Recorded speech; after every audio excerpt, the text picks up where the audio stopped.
સતકેવલ સાહેબ પરમ ગુરુ પાઠશાલા સંકુલ સારસા થકી ઓનલાઈન ટીચિંગમાં હું મકવાણા મહેન્દ્ર આપ સૌ વિદ્યાર્થીઓનું હાર્દિક સ્વાગત કરું છું. વિદ્યાર્થી મિત્રો, આજનો આ લેસન ધોરણ 8 ગુજરાતી મીડિયમના વિદ્યાર્થીઓ માટે છે.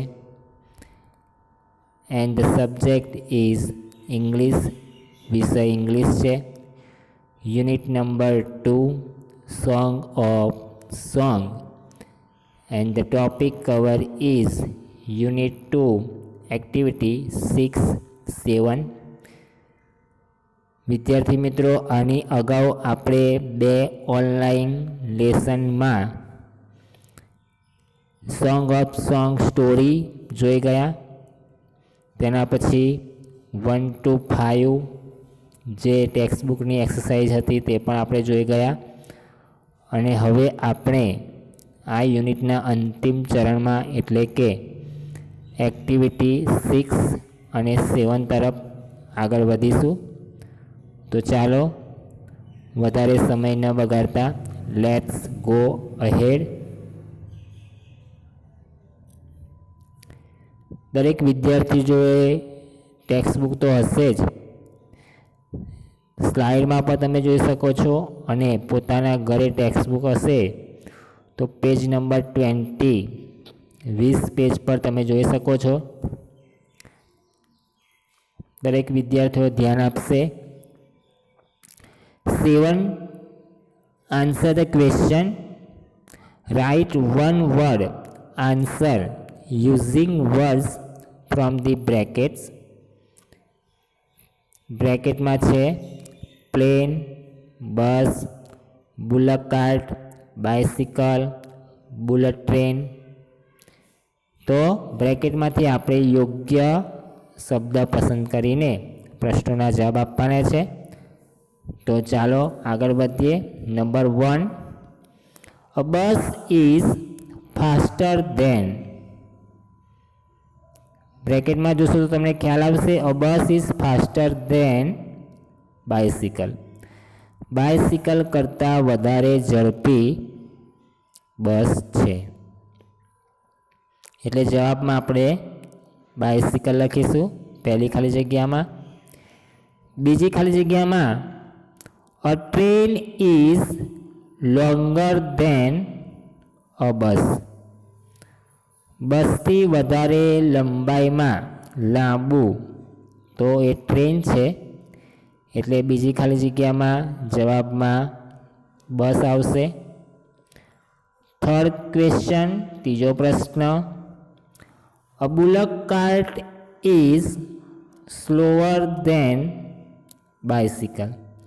બાઇસિકલ કરતાં પણ ધીમી ગતિ એ અ બુલક કાર્ટ એટલે કે બળદગાડાની છે અથવા હોય છે. And the last question number 4, which is the fastest among all this. અને આ બધામાં સૌથી ઝડપી શું? તો the right answer is plane. તો અંતિમ ચોથા પ્રશ્નમાં જવાબમાં આપણે પ્લેન લખીશું. દરેક વિદ્યાર્થીએ એક્સરસાઇઝ 7 પોતાની ટેક્સ્ટબુકમાં સારા અક્ષરે લખશે, એને લર્ન કરશે, વાંચશે. હવે આપણે એક્ટિવિટી 6 તરફ જઈએ છીએ. Complete the comparison given below. Choose the words from the list given below. Comparison આપણે કરવાની છે અને તે પણ યોગ્ય કમ્પેરિઝન કરવાની છે. નીચે બ્રેકેટમાં આન્સર આપ્યા છે તેમાંથી આપણે યોગ્ય શબ્દ સિલેક્ટ કરવાનો છે. દરેક વિદ્યાર્થીઓ ધ્યાન આપશે. હું 1 by 1 બોલીશ અને તમે તેને સમજશો.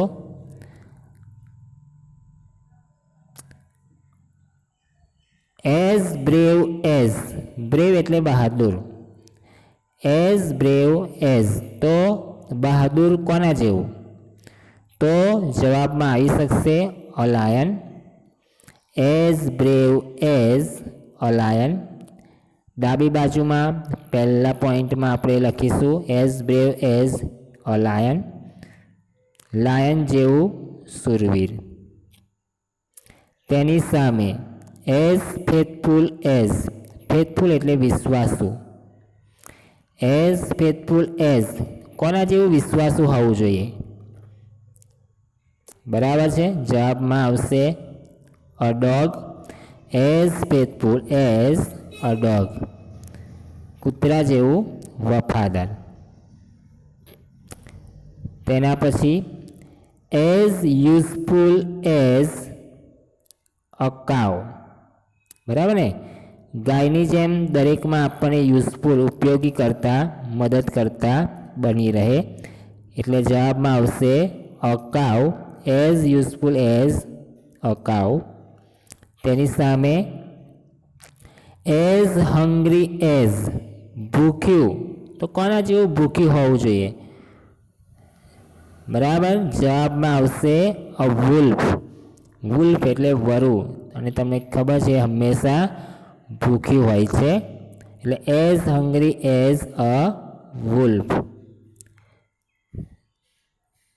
તેના પછી એઝ બ્લાઇન્ડ એઝ, આંધળું અથવા અંધ, તો કોના જેવું અંધ? બરાબર છે, સરસ જવાબ છે એઝ બ્લાઇન્ડ એઝ અ બેટ. અ બેટ એટલે ચામાચીડિયું. તો ચામાચીડિયું તમે જોશો તો દિવસના પ્રકાશમાં પણ જોઈ શકતું નથી. It is a night bird, રાત્રિ પક્ષી છે. એઝ બ્લાઇન્ડ એઝ અ બેટ. તેની સામે as friendly as, as friendly as, તો અ પપી એટલે ગલુડિયું, ગલુડિયા જેવું મિત્રતા ભર્યું. તેના પછી આપણે લઈશું આગળ as busy as, as busy as. બરાબર છે, જવાબમાં આવશે બી. બી એટલે મધમાખી. મધમાખીને તમે જોશો તો એ હંમેશા ગણગણાટ કરતું જ હોય છે. તે એના મધના કલેક્શનમાં હંમેશા વ્યસ્ત હોય છે.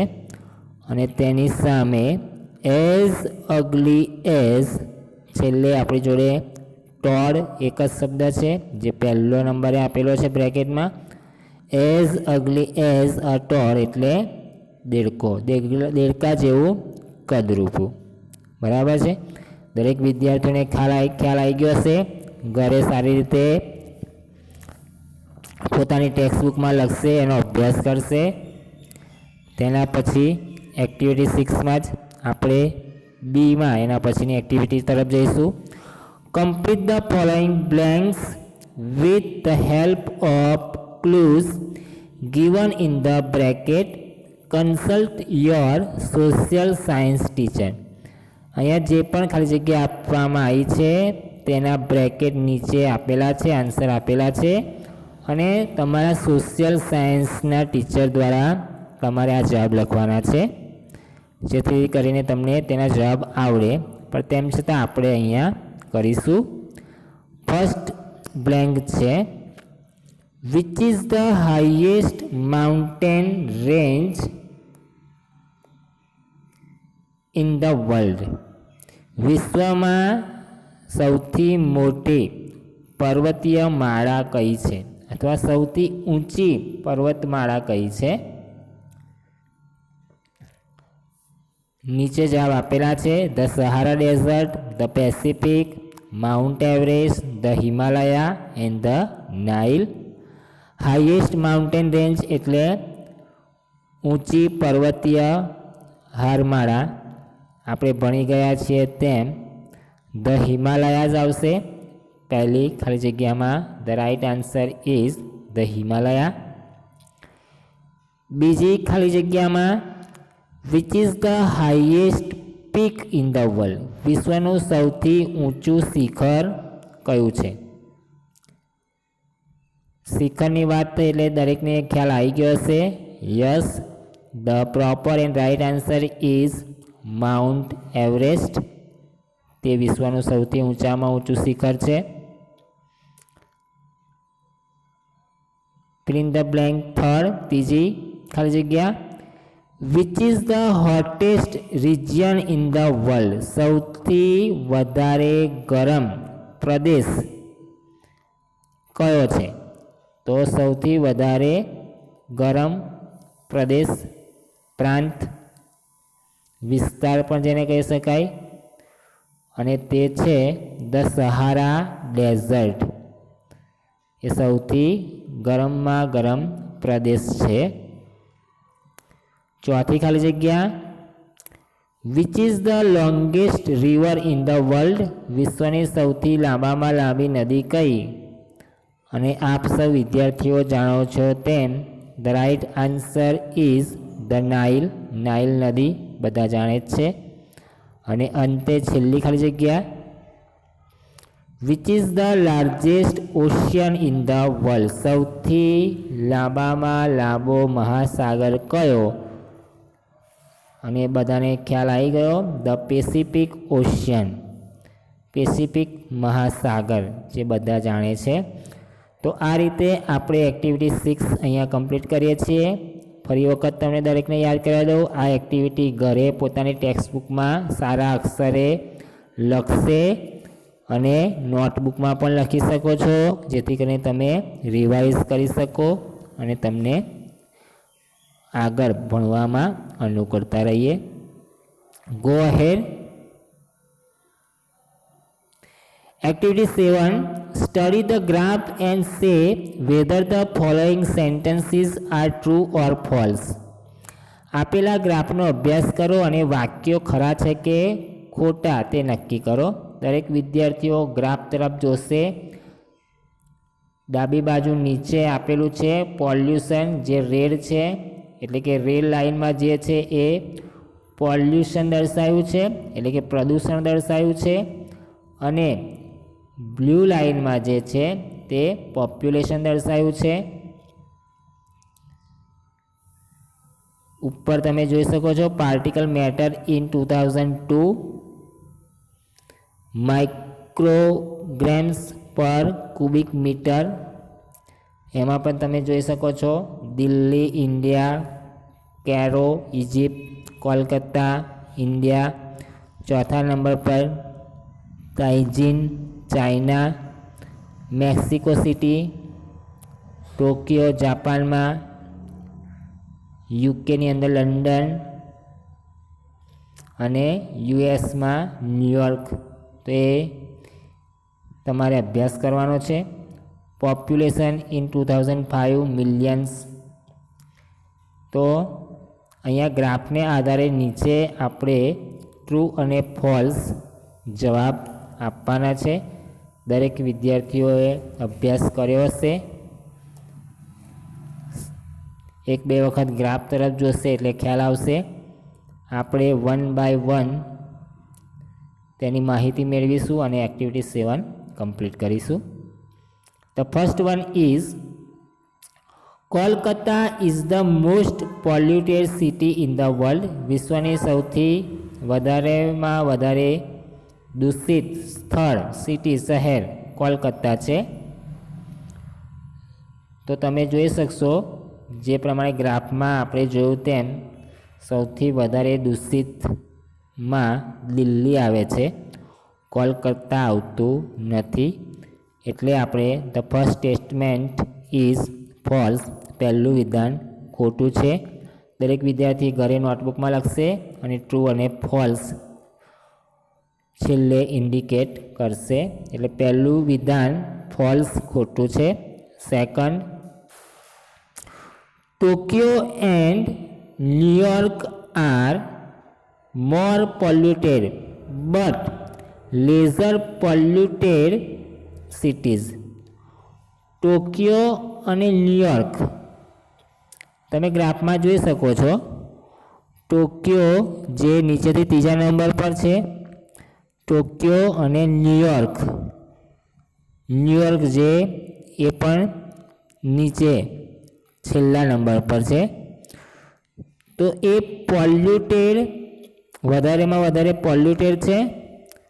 બટ લેઝર પોપ્યુલેટેડ સિટીઝ, પોપ્યુલેટેડમાં આપણે તમે જોશો તેમ બ્લુ, તો ટોક્યો એ પોપ્યુલેટેડ તો છે, પણ ન્યુયોર્કમાં તમે જોશો તો એ પોપ્યુલેટેડ એટલે કે ત્યાં વસ્તી વધારો નથી. એટલે આપણે કહી શકીએ કે ધ સેકન્ડ સ્ટેટમેન્ટ, બીજું વિધાન એ પણ ફોલ્સ છે, ખોટું છે. એટલે બીજા વિધાનમાં આપણે ફોલ્સ લખીશું. તમે વિદ્યાર્થીઓ ઘરે ખબર ન પડે તો ગ્રાફનો અભ્યાસ કરી શકો છો. ટોક્યો એ પોપ્યુલેટેડ તો છે પણ ન્યુયોર્ક નથી, એટલે આપણે આ વિધાનને ખોટું જાહેર કર્યું છે. કેરો is the second most polluted city in the world. Cairo is the second most polluted city in the world. કેરો તમે ઉપરથી ઇજિપ્તમાં જે છે એ તમે જોઈ શકો છો, તો વિશ્વમાં સેકન્ડ નંબર પર એ પોલ્યુટેડ સિટી છે અને તે વિધાન સાચું છે. તો Cairo is the second most polluted city in the world, the statement is true, એ વિધાન સાચું છે. ફોર્થ નંબર પર Tianjin city is located in China country. ચાઇનાની અંદર તાઇજીન સિટી આવેલી છે અને તમે ચોથા નંબર પર ગ્રાફમાં જોઈ શકો છો, તો આ વિધાન પણ સાચું છે. ધ સ્ટેટમેન્ટ ઇઝ ટ્રુ, આ વિધાન પણ સાચું છે. Fifth number, London is more polluted than Tokyo. London તમે જોઈ શકો છો નીચેથી બીજા નંબર પર, અને તે ચાઇના કરતાં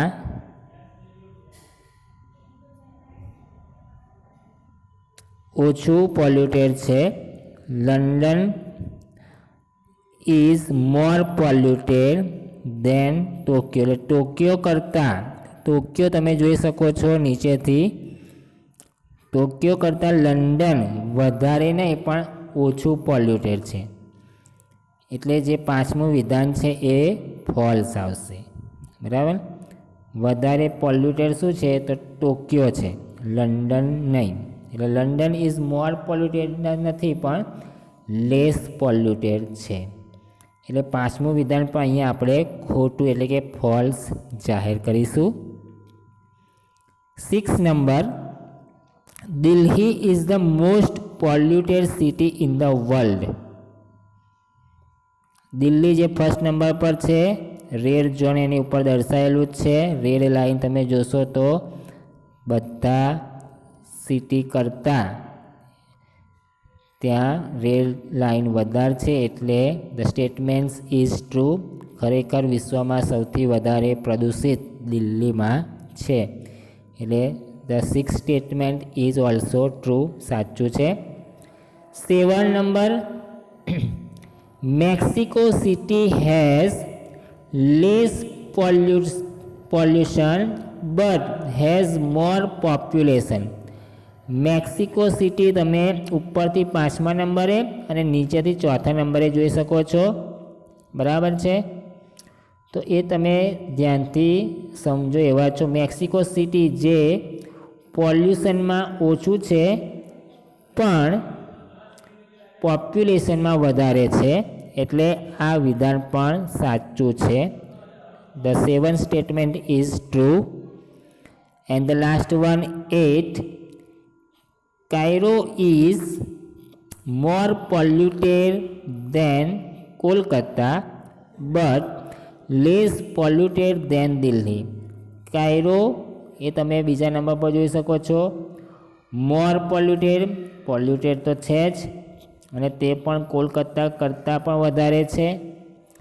but less polluted than Delhi કરતાં ઓછું છે પોલ્યુશન. એટલે આ વિધાન પણ સાચું છે. ફરી વખત રિપીટ કરાવી દઉં. કોલકાતા કરતાં કાયરોમાં પોલ્યુશન વધારે છે અને દિલ્હી કરતાં ઓછું છે. એટલે 8મું વિધાન પણ સાચું જાહેર થશે, ટ્રુ જાહેર થશે. તો આપણે અહીંયા યુનિટ 2 એક્ટિવિટી સાથે કમ્પ્લીટ કરીએ છીએ. દરેક વિદ્યાર્થી ઘરે પોતાની ટેક્સ્ટબુકમાં લખશે અને સમય મળે અને વધારે અભ્યાસ કરવો હોય તો તમે નોટબુકમાં પણ સારા અક્ષરે લખી શકો છો. અને મેં કહ્યું તેમ સ્વાધ્યાય પોથીમાં પણ તમારે પોતાની જાતે સારા અક્ષરે આ એક્ટિવિટી કે ગમે તે એક્સરસાઇઝ જે સ્વાધ્યાય પોથીમાં આપેલી હોય એ જાતે ઘરે કરવાની છે. તો સર્વે વિદ્યાર્થીઓ આ રીતે પોતાનું હોમવર્ક ઘરે કરશે. હોમવર્કની સ્લાઇડ પર તમને જોઈ શકો છો તમારું હોમવર્ક શું છે, બરાબર છે. તો દરેક વિદ્યાર્થીઓ યુનિટ 1 અને 2 આપણે અહીંયા ઇંગ્લિશ ટેક્સ્ટબુકમાંથી કમ્પ્લીટ કરીએ છીએ. ઘરે અભ્યાસ કરશે. જે પણ મિનિંગ્સ છે, ટ્રુ ફોલ્સ છે, ક્વેશ્ચન આન્સર છે કે પછી એક વાક્યમાં જવાબ આપવાના છે. જે પણ એક્ટિવિટી તમને આપી છે એ સારા અક્ષરે ઘરે કરે, એનો અભ્યાસ કરે. ફરી મળીશું નવા લેસન સાથે. ત્યાં સુધી સર્વને સત કેવલ સાહેબ.